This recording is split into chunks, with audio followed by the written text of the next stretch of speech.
नमस्कार। महाराष्ट्र में ग्राम पंचायत चुनाव के नतीजे आ चुके हैं और इन नतीजों से एक बार ये बात फिर साफ हो गई है कि महाविकास आघाड़ी के तीनों दल यानी कि शिवसेना, एनसीपी और कांग्रेस, ये तीनों दल मिलकर राज्य में सरकार चलाते हैं और अगर साथ रहते हैं तो निश्चित रूप से भारतीय जनता पार्टी के लिए मुश्किलें खड़ी होंगी, क्योंकि इन तीनों दलों की अगर ग्राम पंचायत चुनाव की सीटों का अगर आप जोड़ निकालें तो ये बीजेपी से बहुत आगे जाते हैं। हालांकि महाविकास आघाड़ी के दलों में भी इस बात की लड़ाई है कि किसे कितनी ज्यादा सीटें मिली हैं और शिवसेना और बीजेपी में इस बात की लड़ाई है कि कौन ज्यादा बड़ा दल है। इसको लेकर बात करेंगे। आप देख रहे हैं सत्यहिंदी.com। अपील मेरी आपसे वही है कि कॉर्पोरेट मीडिया के मुकाबले आजाद पत्रकारिता का समर्थन करें। सत्य हिंदी की सदस्यता योजना में शामिल हो।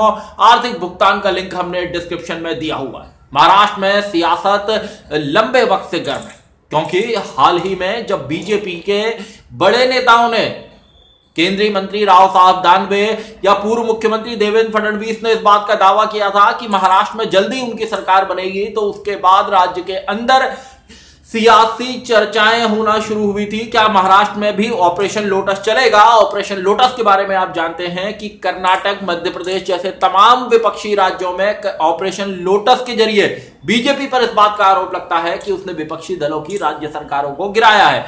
ऐसी ही चर्चा जब राव साहब दानवे और देवेंद्र फडणवीस ने इस बात को कहा कि जल्द बीजेपी की सरकार बनेगी, तो इस तरह की चर्चाएं फिर से शुरू हुई।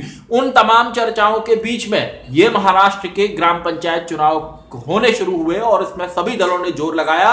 एक बात आपको बता दूं कि ग्राम पंचायत चुनाव में सिंबल पर यानी कि पार्टी के चुनाव चिन्ह पर चुनाव नहीं होता, तो इसे लेकर जो महाविकास आघाड़ी के दल हैं वो अलग अलग लड़े और अलग अलग लड़कर अब जो चुनाव नतीजे सामने आए हैं उसमें इन तीनों दलों ने अपने अपने बेहतर परफॉर्मेंस होने का दावा किया है। लेकिन शिवसेना ने ये कहा है कि उसकी जो सीटें हैं वो भारतीय जनता पार्टी से ज्यादा हैं, वो सिंगल लार्जेस्ट पार्टी है, जबकि बीजेपी की ओर से कहा गया है कि ऐसा नहीं है, उसे ज्यादा सीटें हासिल हुई हैं। कांग्रेस ने भी अपने आंकड़े बताए हैं। कांग्रेस का यह कहना है कि उसका प्रदर्शन अच्छा रहा है और वो 2513 ग्राम पंचायतों में जीती है।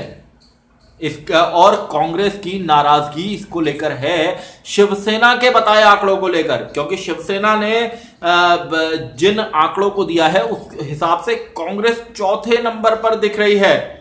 कांग्रेस ने इस बात को लेकर टाइम्स ऑफ इंडिया में यह खबर है कि कांग्रेस के एक नेता ने ऐतराज जताया है कि महाराष्ट्र में जो ग्राम पंचायत चुनाव के नतीजे हैं उसमें वो उसे चौथा नंबर पे आने की बताने की कोशिश, उसे बदनाम करने की कोशिश है। तो ये महाविकास आघाड़ी में जो दल शामिल है उनके बीच में एक तरह का रिफ्ट है। तो ये एक लड़ाई है। एनसीपी का अपना दावा है कि वो सिंगल लार्जेस्ट पार्टी है, लेकिन इन चुनाव के नतीजों से यह बात साफ होती है कि महाविकास आघाड़ी के तीनों दल लगातार साथ बने रहेंगे तो मुश्किल भारतीय जनता पार्टी के लिए खड़ी होगी। इस चुनाव की एक और अहम बात है, वो ये है कि आम आदमी पार्टी ने भी अपनी जीत का खाता महाराष्ट्र के अंदर खोला है और यवतमाल सहित कई जगहों पर उसे जीत हासिल हुई है। यवतमाल में 41 ग्राम पंचायतों पर उसे जीत हासिल हुई है। आपको बता दूं कि आम आदमी पार्टी ने दिल्ली से बाहर विस्तार करने का काम शुरू किया है और उत्तर प्रदेश, उत्तराखंड, गोवा, गुजरात सहित यह भी ऐलान किया है कि वो 2022 में होने वाले बृहन मुंबई नगर महानगर पालिका यानी कि बीएमसी का इलेक्शन, जो बहुत बड़ा इलेक्शन होता है, उसमें भी अपनी भागीदारी करेगी। तो ग्राम पंचायत चुनाव में जब पार्टी ने अपना खाता खोल लिया है तो जो बीएमसी का इलेक्शन है इसके लिए पार्टी को एक बूस्टअप मिला है और उसकी इस जीत की मीडिया के हलकों में महाराष्ट्र के अंदर चर्चा भी है।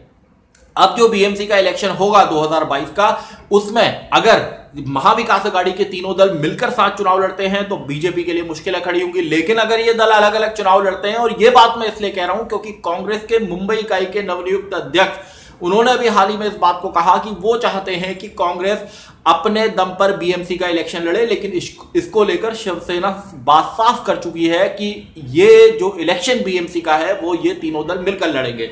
तो देखना होगा कि इन तीनों दलों के बीच में कोई सामंजस्य बनेगा। क्या ये तीनों दल मिलकर चुनाव मैदान में बीएमसी के उतरेंगे?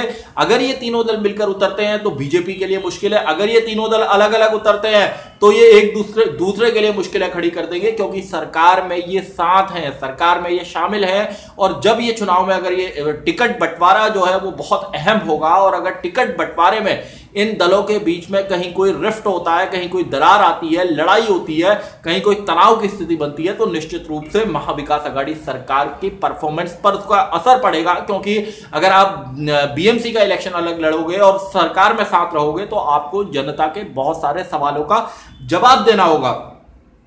पिछले साल दिसंबर में जो विधान परिषद के चुनाव हुए थे उसमें भी महाविकास आघाड़ी ने मिलकर चुनाव लड़ा था, और 6 सीटों के लिए जो इलेक्शन हुआ था उसमें सिर्फ बीजेपी को 1 सीट पर जीत मिली थी। और आरएसएस का जो मुख्यालय है नागपुर, वहां के लिए भी जो एमएलसी की सीट पर चुनाव हुआ था उस पर भी नहीं जीत पाई थी बीजेपी। तो ये जो मैसेज है वो साफ जा रहा है कि महाविकास आघाड़ी को तमाम अपने अंतर विरोधों को भुलाते हुए, जैसे हमने देखा कि हाल ही में औरंगाबाद का नाम संभाजी नगर करने को लेकर थोड़ा सा रिफ्ट मीडिया में दिखाई दिया, और शिवसेना ने कहा कि वो इसके समर्थन में है, उसकी ये मांग पुरानी है, जबकि कांग्रेस ने कहा कि वो इस प्रस्ताव के, ऐसा कोई प्रस्ताव सरकार के सामने नहीं है और वो इसके समर्थन में नहीं है। तो बीएमसी का चाहे इलेक्शन हो या उसके बाद फिर जब महाराष्ट्र में आगे असेंबली के इलेक्शन होंगे या महाराष्ट्र में जिला परिषदों के जो चुनाव होंगे, वहां पर इन तीनों दलों के लिए मैसेज ये साफ है कि अगर उन्हें भारतीय जनता पार्टी से लड़ना है, बीजेपी को सत्ता में आने से रोकना है, जिसके लिए ये महाविकास आघाड़ी बना था, जिसके लिए गठबंधन बना था, तो इसके लिए उन्हें मिलकर ही रहना होगा। इन ग्राम पंचायत चुनाव का ये साफ संदेश इन तीनों दलों को है। महाराष्ट्र की सियासत में और जो कुछ नया ताजा होगा उस पर हमारी नजर बनी रहेगी, और वो तमाम अपडेट्स आपको सत्यहिंदी.com पर मिलते रहेंगे। धन्यवाद। सत्य हिंदी का ऐप डाउनलोड करें गूगल प्ले स्टोर पर।